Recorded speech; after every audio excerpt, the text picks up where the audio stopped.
Welcome to Hacking Your Leadership. I'm Chris. And I'm Lorenzo. And Lorenzo, welcome to episode 2 of our holiday series. This is the first Monday of our holiday series. Last week on Thursday, we started this series. It's a series of 10 or 11 episodes that we'll do through the end of the year to allow our listeners to have a little bit more time with their teams, a little bit more time with their families in this time of year when time is something we're always short on. And so we're going to keep these episodes a little bit shorter, closer to around the 10-minute mark instead of our normal 20 to 25. And in this entire series, we're going to pick a different question on each of these episodes. And these are questions hearkening back to the very beginnings of Hacking Your Leadership around just leadership questions in general, around what to ask people when you're trying to figure out if they will be a good fit as a leader on your team, if they're a good fit to lead people. Last week, we talked about building and maintaining trust with your team. And on this episode, the question I want to talk about is, what steps will you take to learn about the current team? And again, these are questions we're asking people who are potentially applying for leadership roles within our organizations. And so if you're sitting with somebody trying to figure out, are they going to be a good fit for the team? One of these questions that I would love to ask of them is, what steps are they planning on taking to get to know the current team that they're about to take over? Yeah, I think one of the most important things to begin with is just spending time with people and asking them, not only like, how are you doing, or introducing yourself, but like talking about being excited to work with them, and then finding out, like, what do you expect from your leader? Like, that's something that I would love to hear from a candidate or somebody looking to leadership or looking to come to a new team, is if you're starting off the relationship by asking them what they need from you, is a great way to start to build some of the trust and some of the collaboration with your team, and then saying, like, now let's thank you so much for that. I really appreciate that. That's something that I feel I will be able to to do, or like, let's have some more dialogue, and then tell me a little bit more about yourself, and like, I want to get to know you while we do this work together. And I think that that's such an important way to think, to really inspire people to understand what's most important. Yes, we will talk about personal things. Yes, I will share with you about kind of my family, my background, my experience, things like that, as we get to know each other over time. But if the first thing that I'm doing as a leader is really looking to understand what the team or what people need from me as their leader, I think that's just it's a great example and a great way to kind of express how people would do that to get to know the team, especially in an interview process. Yeah. So the first thing I think about is just the ability to carry around with you something that lets you record and write down things you learn about your team, because it's impossible as a leader of people to remember every little thing about all of your people that you happen to come across, or that you learn in passing. And so I know you carry around, kind of these leather-bound notebooks that you have with you. I carry around kind of like a more one that fits in my pocket, and I go through them more quickly than you probably do, but I like that it's in my pocket. And when I learn something about somebody through a conversation that reports to me directly, I write that down, and I want to know about it, because I need to make sure that I look back at those notes prior to a conversation with them, so that I'm not mixing them up with somebody else. Hey, I might not have a conversation with them every single day. It might be something that I have a conversation with them once a week or once a month, and being able to reference back something that I learned about them in a previous conversation will go a long way to having them understand that, hey, you know what? I'm listening in these conversations, and I understand what's going on here. There's nothing worse than sitting in a conversation and having somebody bring something up that they believe they know about you, and it has nothing to do with you. They've just remembered it from somebody else. And so, writing things down, I think, is very, very important.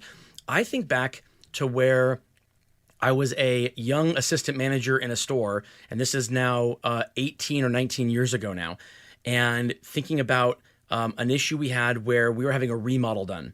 And we had this big kind of like a metal shipping container with all these things that were supposed to come in to be a part of this remodel.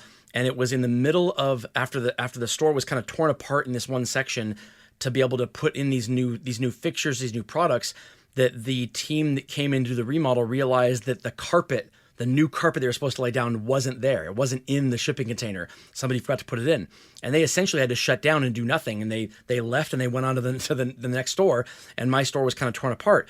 And it was in that moment that I realized that that I had people in my store that could lay carpet. And so when the carpet arrived the next day, because they shipped it to us, they overnighted it to us, instead of waiting for that team to come back, which would have taken them 3 days to finish the store they were on to next before they come back to my store, which meant my store was torn apart for an extra 3 days, I had my employees who knew how to do this lay the carpet down. They were paid on the clock for doing it. I gave them a gift card on top of it. But aside from all that, what they got out of it most was this feeling that, oh my gosh, I've been asked to do something that has nothing to do with what I was hired for. This is just something that I already knew how to do, that I brought with me. There's something so profound about how valued an employee feels when you look upon them for those things, not just the execution of things that you've taught them how to do in the job. And so it's so important to know these things about your people, because you never know when you can call upon them to kind of bring that part of themselves to the table. It's incredibly engaging when employees can do that. Have you ever had a situation like that with your employees, where you were able to call upon them for something that wasn't necessarily part of their actual job, but it just really kind of paid dividends in terms of how engaged they were? I want to get your answer on that, but first I want to give it up to a word from one of our sponsors. All right, Lorenzo, when was the last time that you were able to call upon one of your employees to kind of bring something about themselves to the table that was unique to them, that if you had not taken the time to get to know them, you'd never would have even known they could have done it in the first place? Oh, I think immediately to two examples. The first one that happened recently, another one that happened many, many years ago that you and I have discussed previously on the podcast. So the one that happened recently was having some team members and people that were really great at the online community, the technology, and being able to host virtual trainings and meetings. I know we've spoken about this before, but just knowing that we had people that felt really comfortable in the virtual space and how that was so needed during parts of last year when a lot of our people were at home and working, and the ability to communicate and have fun and engage and train and use the technology to our advantage.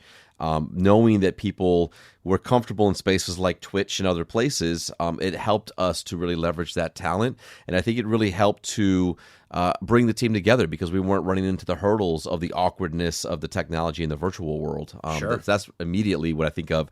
And then the one that really sticks out to me is, the large wall that we created in California, and having people that were doing artwork and spray painting and, just taking on the challenge of, we want to represent our culture that we're looking to build, and really talk about how unique and talented our people are, and how that is something that is so important to culture and environment, when people can show up and be themselves and be able to leverage their unique talents and show off their amazing creativity, that not just in the spaces of something like a graffiti wall, but how it's important that we know those things, because then we can celebrate those things and allow people to be themselves when they come to work. So that to me is probably one of the biggest examples of that in my leadership career, because it was not just impactful to those that were able to create for that graffiti wall, but when leaders walked in and they saw this gigantic piece of artwork,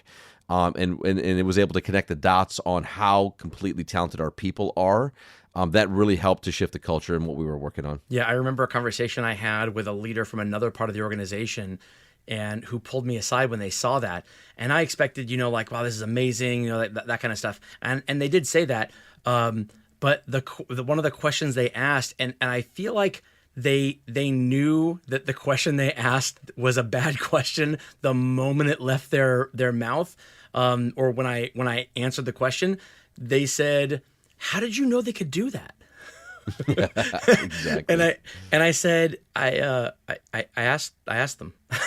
And it was like this foreign concept, like this, because it's clearly that's the answer, but it really underscores the fact that is just not there in a lot of leaders. Is the questions from leaders to people are around the things where the answers could lead the leader to figure out how that person could do their job better. Not, I just want to get to know you because you're more than what you can do for me. You're more than what you can do for this team.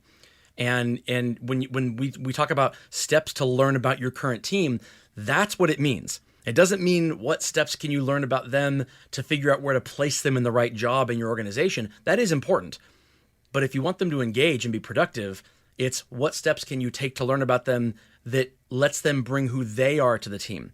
lets them show who they are uniquely, not just that they're another cog in this system.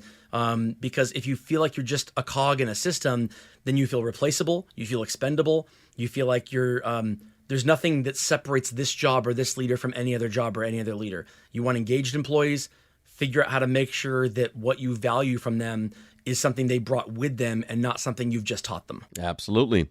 And with that, it brings us to the end of this episode. This is Hacking Your Leadership. I'm Lorenzo. And I'm Chris. And have a great day.